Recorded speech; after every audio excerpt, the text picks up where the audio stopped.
Ukraine President Zelensky is urging the U.S. to respond with action after he says Russia violated the partial ceasefire by damaging his country's energy infrastructure. This as North Korea is sending 3,000 more troops to the Russian front lines. Really? Former CIA station chief Dan Hoffman served in Moscow. One of his stops can tell us what he thinks. So we thought we had an agreement on no energy infrastructure and no hits in the Black Sea. What's happening?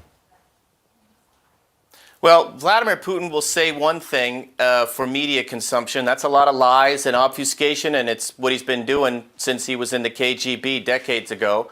And then his army will carry on these attacks because his strategic objective, Brian, continues to be to topple the government of Ukraine, install a puppet regime, and concurrently try to drive a wedge between the United States and Ukraine and between the United States and our European NATO partners. So we have to make him pay a price if these talks collapse. That would be more sanctions, enforcing the ones in place, and possibly flood Ukraine with even more weapons.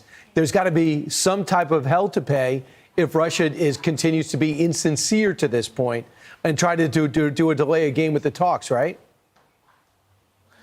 Yeah, I think all of those policy options are on the table. And look, I was in Hanoi covering the summit there when President Trump walked away from a bad deal with Kim Jong-un. Sometimes you have to do that. And just overnight breaking, Iran wants to negotiate over their nuclear program. So we need to continue to show that we're good, tough negotiators and to ensure that our national security is at the forefront of our policy decisions. That's what the Trump administration is doing, and that's what they need to do in this case.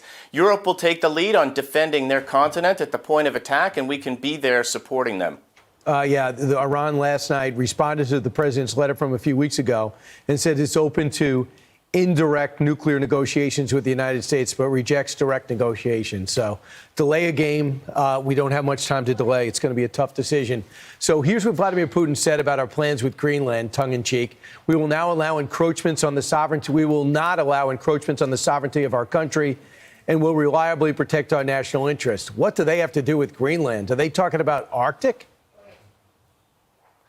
Well, Vladimir Putin wants the world to believe that Russia is able to stand toe-to-toe with the United States militarily and diplomatically. So if there's an issue of interest to the United States, Vladimir Putin is just going to weigh in on it because, remember, he's talked about the greatest geopolitical disaster of the last century was the collapse of the Soviet Union. So he harkens back to those days when United States and Soviet leaders would gather and solve the world's problems. That's just not the way it is anymore, but he'd like the world to think it is. Earlier this week, Vladimir Zelensky, in an interview, I think it was with the Daily Mail, came out and said, don't worry, Vladimir Putin will be dead soon. He sees his mortality in everything he does. What's he building that on? I don't know that there's any indication that Vladimir Putin's going to be gone anytime soon, but keep in mind that when he is gone, there's no indication that there won't be some other KGB or Russian intelligence officer to take his place. That's why I think we need to make this war more of a loser for Putin than it already has been. Make it clear that imperial land grabs of this sort won't be tolerated and that we and our allies will stand up against them and defend against a violation of a country's territorial integrity and sovereignty. And lastly, we have a situation with the ongoing negotiations with Ukraine and Russia. You say if we really want to know what Vladimir Putin's thinking, rather than looking at what he's saying, we should go to CIA Director Radcliffe. Why? Absolutely. Vladimir Putin will obfuscate and lie publicly. He does it all the time. In my experience at CIA, having spent years tracking Putin and trying to see the world through his twisted KGB eyes, we always relied on our human source intelligence and our signals intelligence to understand what Putin's real intentions were and his real plans. And I think that's the key to understanding Russia. Look, Putin lives in a KGB cocoon. He doesn't want us to understand what's going on in his country so that he can lie and obfuscate.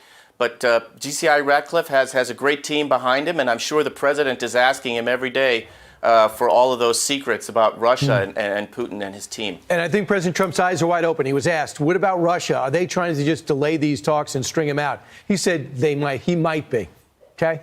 We'll see. In other words, my eyes are open. I'm not going to wait too much longer. Dan Hoffman, thanks so much.